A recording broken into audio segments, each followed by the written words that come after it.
Hospital பெட்ல படுத்துட்டு இருந்த ஒரு சோல்ஜர்னால உலகத்திலேயே மோஸ்ட் டேஞ்சரஸான வெப்பனை கண்டுபிடிக்க முடியும்னு நீங்க யாராவது நினைச்சீங்களா? 1940s வேர்ல்ட் வார் 2 நடக்கும்போது புல்லட்ஸ் எல்லாம் பறந்துட்டு இருக்கு.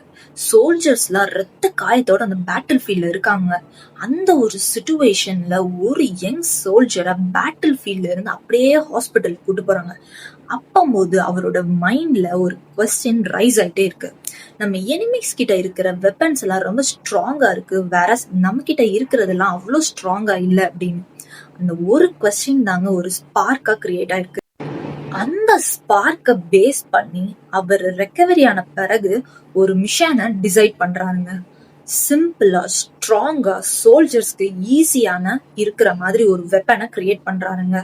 அது நிறைய டெஸ்டிங்ஸ்க்கு அப்புறம், நிறைய ஃபெயிலர்ஸ்க்கு அப்புறம், நிறைய ரிஜெக்ஷன்ஸ்க்கு அப்புறம் ஒரு வெப்பன் ரெடி ஆகுதுங்க. அதுதான் காலாஷ்னிகோவ் 1947 AK-47. இந்த AK-47 மட்லயும் ஒன்னாகாது, ஸ்னோலயும் ஒன்னாகாது, டெசர்ட்லயும் ஒன்னாகாதுங்க. மொத்தத்துல ஜாமே ஆகாதுங்க. இது சில டீகேட்ஸ்க்கு அப்புறம் வேர்ல்ட்ஸ் மோஸ்ட் யூஸ்டு ரைஃபிளா மாறி போயிடுச்சுங்க. ரெவல்யூஷன்ல இருந்து வார்ஸ் வரைக்கும் AK-47 has become a power, legacy and survival. But one truth remains. ஹாஸ்பிட்டல்ல தூங்கிட்டு இருந்த ஒரு ஐடியா உலகத்திலேயே மோஸ்ட் பவர்ஃபுல்லான வெப்பனா மாறி போச்சு. And the history of AK-47 can never be forgotten.